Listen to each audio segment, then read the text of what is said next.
So இந்த வீடியோவில் நம்ம பார்க்க போகிறது depreciation. So first of all டிப்ரிஷியேஷனோட கோர் ஐடியா என்ன? இமேஜின் நீங்கள் ஒரு பைக் வாங்குறீங்க, அதோட விலை வந்து 1,00,000 ரூபா. ஸோ ஃபர்ஸ்ட் இயர் அதோட வேல்யூ வந்து பார்த்தீங்கன்னா ஒரு வருஷம் முடிஞ்சதுக்கப்புறம் 80,000 ரூபாய் ஆகுது, 80,000 ஆகுது. 2 வருஷம் முடிஞ்சதுக்கப்புறம் 60,000 ஆகுது. 5 வருஷம் முடிஞ்சதுக்கப்புறம் மேபி 20,000 கூட ஆகலாம். ஸோ இங்கே என்ன நடந்திருக்குன்னா அதோட வேல்யூ ஓவர் த டைம் கிராஜுவலாக கம்மியாயிட்டே வந்திருக்கு. இதுக்கு பேர் தான் டிப்ரிஷியேஷன். இது தேய்மானம்னு சொல்லுவோம்.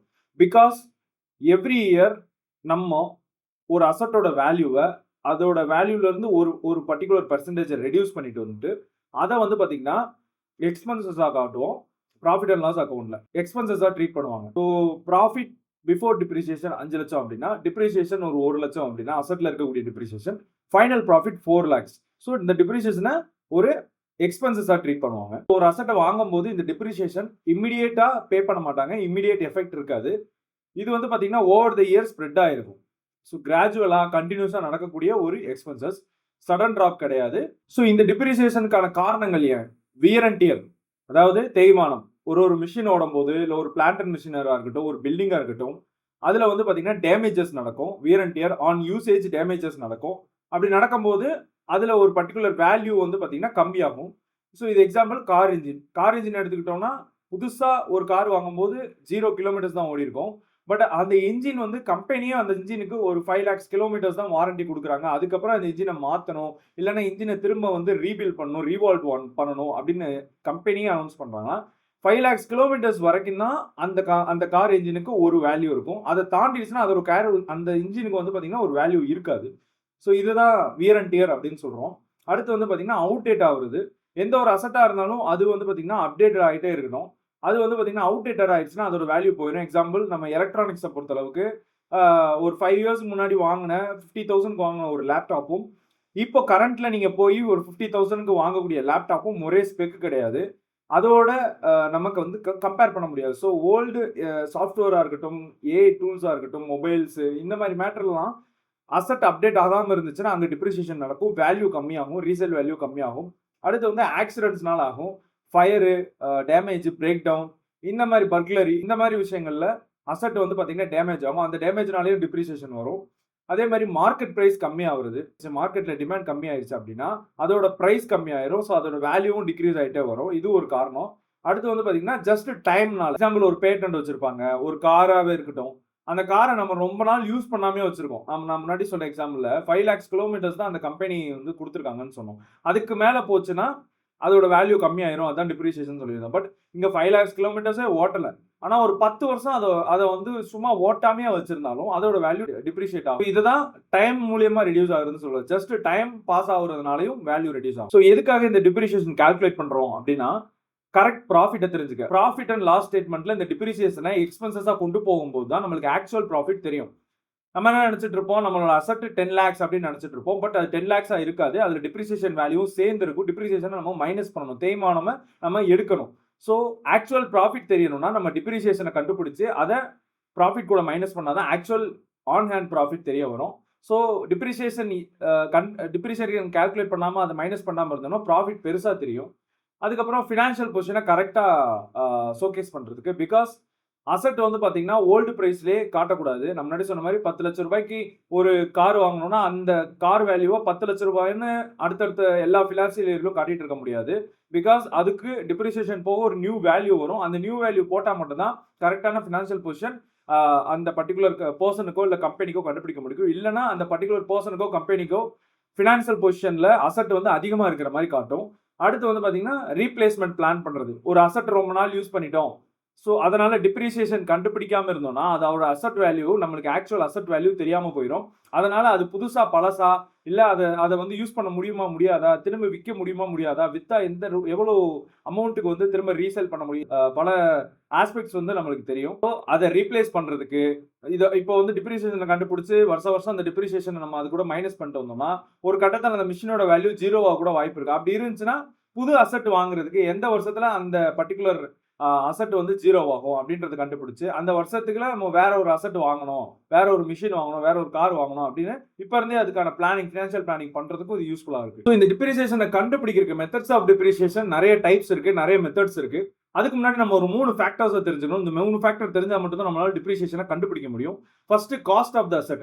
காஸ்ட் ஆஃப் த அசெட் அப்படின்னா ஒரு அசெட்டை வாங்குறதுக்கு என்ன காஸ்ட் ஆகுது, அதாவது அந்த அசெட்டை பர்ச்சேஸ் பண்ணி அதை இன்ஸ்டால் பண்ணி அதை டிரான்ஸ்போர்ட் பண்ணி அதை இன்ஸ்டால் பண்ற வரைக்கும் என்ன காஸ்ட் ஆகுது, இது எல்லாமே சேர்த்து தான் டோட்டல் காஸ்ட். அதுக்கப்புறம் ஸ்கிராப் வேல்யூ அப்படின்னு சொல்லுவாங்க. அதாவது ஒரு அசெட்டை வாங்குறோம் அப்படின்னா அந்த அசெட்டோட எண்ட் ஆஃப் த லைஃப்ல, ஒரு எக்ஸாம்பிள் எடுத்துப்போம், ஒரு காரை வாங்குறோம், அந்த கம்பெனி வந்து அந்த காருக்கு 5 lakhs கிலோமீட்டர்ஸ் வரைக்கும் வாரண்டி கொடுத்துருக்காங்க.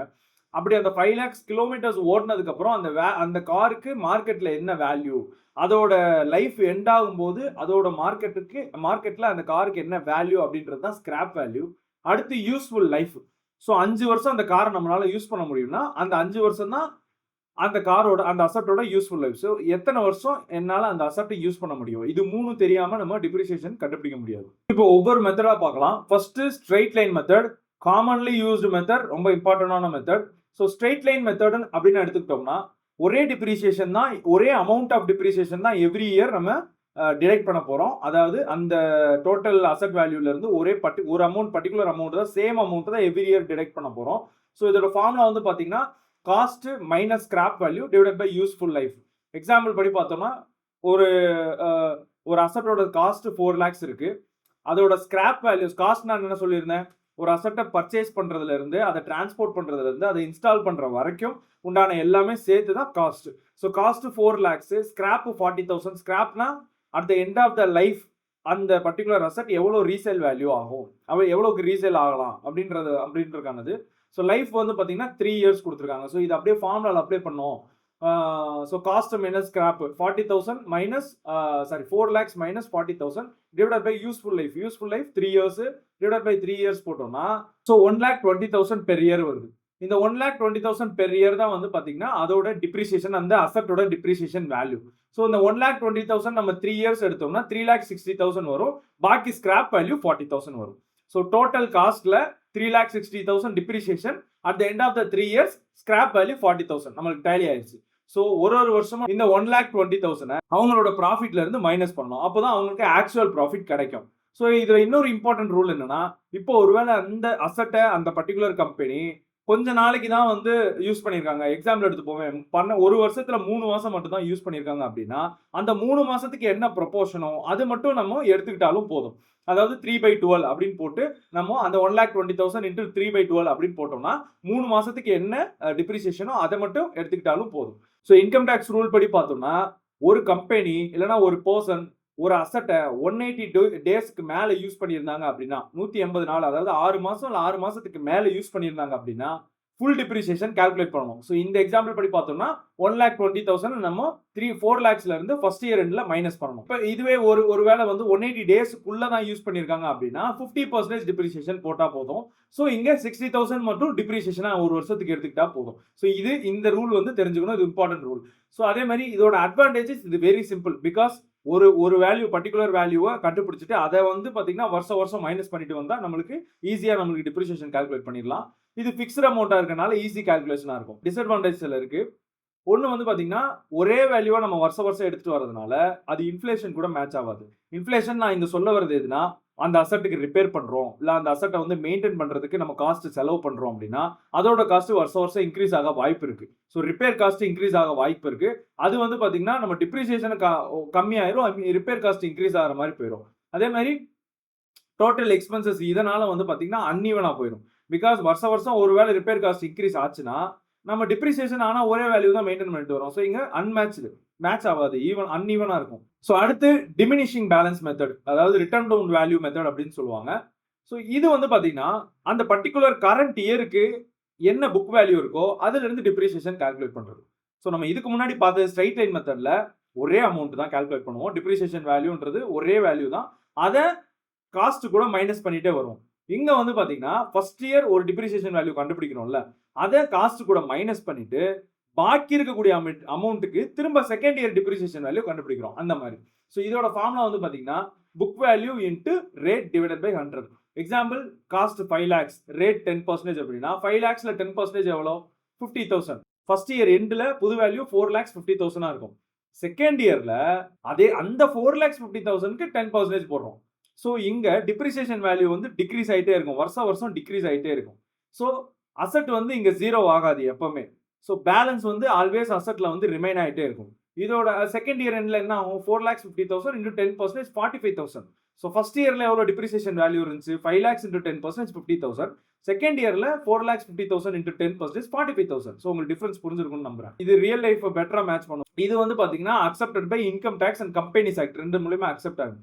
பட் இதோட டிஸ்அட்வான்டேஜ்னா இதோட கால்குலேஷன் காம்ப்ளெக்ஸ்னா ஒன்றும் கிடையாது. வருஷம் நம்ம ஒரு வருஷமும் வந்து பாத்தீங்கன்னா டிப்ரிசியேஷன் வேல்யூ டிஃபரெண்டா இருக்கும். ஒரே டிப்ரிசியேஷன் வேல்யூ இருக்காது. So changing values every year அப்படின்றதுனால இதோட கால்குலேஷன் கொஞ்சம் காம்ப்ளெக்ஸா இருக்கும். ஒரு அசட்டை நம்ம சேல் பண்றோம் அப்படின்னா அது டிப்ரிசியேட் ஆயிருக்கு அப்படின்னா அதோட லாஸ் எப்படி கண்டுபிடிக்கிறதுனா சிம்பிள். அது ஒரு ஃபார்முலா இருக்கு. Book value minus depreciation minus sale value.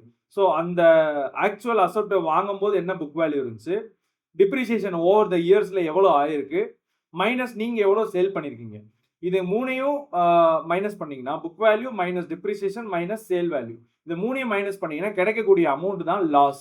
So அந்த பர்டிகுலர் அசட்டை நம்ம சேல் பண்ணும்போது என்ன லாஸ் ஆயிருக்கு அப்படின்றது. ஸோ அடுத்து வந்து units of production method. So இதுக்கு முன்னாடி நம்ம பார்த்த கான்செப்ட் டிப்ரிசியேஷன் 2 கான்செப்ட் பார்த்தோம். அது ரெண்டுமே வந்து பார்த்தீங்கன்னா டைம் பேஸ்டு, வருஷம் அப்படின்றது தான் கால்குலேஷன். பட் இந்த யூனிட் ஆஃப் ப்ரொடக்ஷன்ல வருஷம் அப்படின்றது கணக்கு கிடையாது, டைம் கணக்கு கிடையாது. பட் அந்த மிஷினை எவ்வளோ யூஸ் பண்ணியிருக்கோம் அப்படின்றது மேட்ரு. ஸோ இதோட ஃபார்முலா வந்து பார்த்தீங்கன்னா actual output divided by total expected output into cost minus scrap. காஸ்ட்னா என்னன்னு நமக்கு தெரியும், டோட்டல் பர்ச்சேஸ் வேல்யூ, அதை டிரான்ஸ்போர்ட் பண்ணுறது, அது இன்ஸ்டால் பண்ணுறது, இது மூணையும் கூட்டினா தான் காஸ்ட். ஸ்கிராப்னா after the life time of the asset எவ்வளோக்கு அந்த பொருள் வந்து ரீசேல் ஆகுது, அதுதான் வந்து ஸ்கிராப் வேல்யூ. இங்கே actual output total expected output 2 இருக்கு. ஆக்சுவல் அவுட்புட் என்ன, அந்த அசெட்டை நம்ம வாங்கும்போது அதை வந்து எக்ஸ்பெக்ட் பண்ணியிருக்கோம். ஒரு ஒரு ஒரு ஒரு ஒரு அவுட்புட் இது கொடுக்கும் அப்படின்றத நம்ம எக்ஸ்பெக்ட் பண்ணியிருப்போம். அதுதான் டோட்டல் எக்ஸ்பெக்டட் அவுட்புட். பட் ஆக்சுவலாக அது என்ன அவுட்புட் கொடுத்தது அப்படின்றது ஆக்சுவல். டோட்டல் ப்ரொடக்ஷன் வந்து 10 லட்சம் யூனிட், ப்ரொடியூஸ்டு வந்து பார்த்தீங்கன்னா 2 லட்சம் யூனிட்ஸ். அதாவது எக்ஸ்பெக்டட் அவுட்புட் அப்படின்றது 10 லட்சம் unit. But actual output production நடந்தது வந்து பார்த்தீங்கன்னா 2 லட்சம் யூனிட். அந்த மிஷினோட காஸ்ட் வந்து பார்த்தீங்கன்னா 1 லட்சம், ஸ்கிராப் வந்து 10,000. ஸோ இது அப்படியே ஃபார்முலாவில் அப்ளை பண்ணுவோம். Actual output 2 lakhs divided by total expected output 10 lakhs into cost minus scrap 1 lakh minus 10,000 90,000. இதை சால்வ் பண்ணோம்னா 18,000 வருது. இது வந்து பார்த்தீங்கன்னா யூனிட்ஸ் ஆஃப் ப்ரொடக்ஷன் மெத்தட்ல அந்த பர்டிகுலர் அசட்டோட டிப்ரிசியேஷன் வேல்யூ 18,000. ஸோ இதோட அட்வான்டேஜ் என்னன்னா இது very accurate, exact accurate. Because ஒரு அசட்டை போட்டு ரொம்ப யூஸ் பண்ணிட்டு ஆனா அதுக்கு வந்து பாத்தீங்கன்னா year on year straight line மெத்தட்ல டிப்ரிசியேஷன் போட்டோம்னா அந்த டிப்ரிசியேஷன் வேல்யூ வந்து ஆக்சுவல் வேல்யூவா இருக்காது. இங்க வந்து நம்ம அது எவ்வளவு யூஸ் ஆயிருக்குன்றத பொறுத்து, எவ்வளவு வந்து அவுட்புட் கொடுத்துருக்கு அந்த மிஷின் அப்படின்றத பொறுத்து அந்த கார் வந்து எக்ஸாம்பிள் கார் எடுத்துக்கிட்டோம்னா 5 லட்சம் ஓடி இருக்கா, 4 லட்சம் கிலோமீட்டர் ஓடி இருக்கா அப்படின்றது அதோட யூசேஜை பொறுத்து நம்ம டிப்ரிசியேஷன் கால்குலேட் பண்றதுனால இது அக்யூரேட்டா இருக்கும். டிஸ்அட்வான்டேஜஸ் இதுக்கு நிறைய ரெக்கார்ட்ஸ் தேவைப்படும். பிகாஸ் எக்ஸ்பெக்டட் யூனிட் எவ்வளோன்னு பார்க்கணும், ஆக்சுவல் யூனிட் எவ்வளோன்னு பார்க்கணும், இந்த மாதிரி நிறைய ரெக்கார்ட்ஸ் தேவைப்படும். அதெல்லாம் வச்சு தான் இதை கால்குலேட் பண்ண முடியும். அடுத்து sum of years digit method, SOYD. இதை ஜஸ்ட் தெரிஞ்சுக்கோங்க, இது பெருசா ப்ராக்டிக்கல்ல யூசேஜ் இல்லை. இதோட கான்செப்ட் என்னன்னா இயர்லி இயர்ஸ்ல ஒரு மிஷினோட லைஃப் டைம் 5 வருஷம் அப்படின்னா அந்த 5 வருஷத்துல 1 2 3 அந்த மொதல் 3 வருஷத்துல அதிகமான டிப்ரிசியேஷன் இருக்கும், அடுத்த 2 3 வருஷத்துல கம்மியான டிப்ரிசியேஷன் இருக்கும். 5 வருஷம் ஒரு மிஷின் அப்படின்னா அது எப்படி சம் பண்ணிக்கிறாங்கன்னா 5 + 4 + 3 + 2 + 1 ஸோ 15 அப்படின்னு சம் பண்ணிக்கிறாங்க. ஸோ எக்ஸாம்பிள் எடுத்துப்போம், ஒரு மிஷினோட காஸ்ட் 3 lakhs அப்படின்னா மொதல் 3 வருஷத்துக்கு என்ன டிப்ரிசியேஷன் இருக்கும்னா 5 + 4 + 3 divided by 15 into 3 lakhs. So total years வந்து 15. டோட்டல் நம்ம சம் என்ன பண்ணோம், 15 கொண்டு வந்தோம். 5 + 4 + 3 + 2 + 1 5 வருஷம்ன்றதுனால. ஸோ அதோட டோட்டலில் 15 கீழே போட்டுட்டு இன்ட்டு 3 lakhs போட்டோம்னா 2,40,000 வரும். ஸோ ஒரு மிஷினோட வேல்யூ வந்து பார்த்தீங்கன்னா 3 lakhs. At the end of the first 3 years அதோட டிப்ரிசியேஷன் வேல்யூ வந்து பார்த்தீங்கன்னா 2,40,000. ஸோ ஆஃப்டர் 3 years வந்து பார்த்தீங்கன்னா அந்த மிஷினோட வேல்யூ என்ன, 3 lakhs minus 2,40,000 60,000. அடுத்து வந்து பார்த்தீங்கன்னா சிங்கிங் ஃபண்ட் மெத்தட், ரொம்ப காமனாக இருக்கக்கூடிய மெத்தடு. இப்போ வந்து சிங்கிங் ஃபண்ட் மெத்தட் அப்படின்னு எடுத்துக்கிட்டோம்னா இதுக்கு முன்னாடி நம்ம பார்த்த ஸ்ட்ரைட் லைன் மெத்தடு, அதே மாதிரி டிமினிஷிங் மெத்தடு, இந்த 2 மெத்தட்ல ஏதாவது ஒரு மெத்தடை செலக்ட் பண்ணிப்பாங்க. செலக்ட் பண்ணிட்டு வருஷம் அந்த அசட்டோட டிப்ரிசியேஷனை கால்குலேட் பண்ணி அந்த அமௌண்ட்டை பர்டிகுலர் டிப்ரிசியேஷன் என்ன பண்ணுவாங்கன்னா ஒரு இடத்துல வந்து பார்த்தீங்கன்னா இன்வெஸ்ட் பண்ணிடுவாங்க.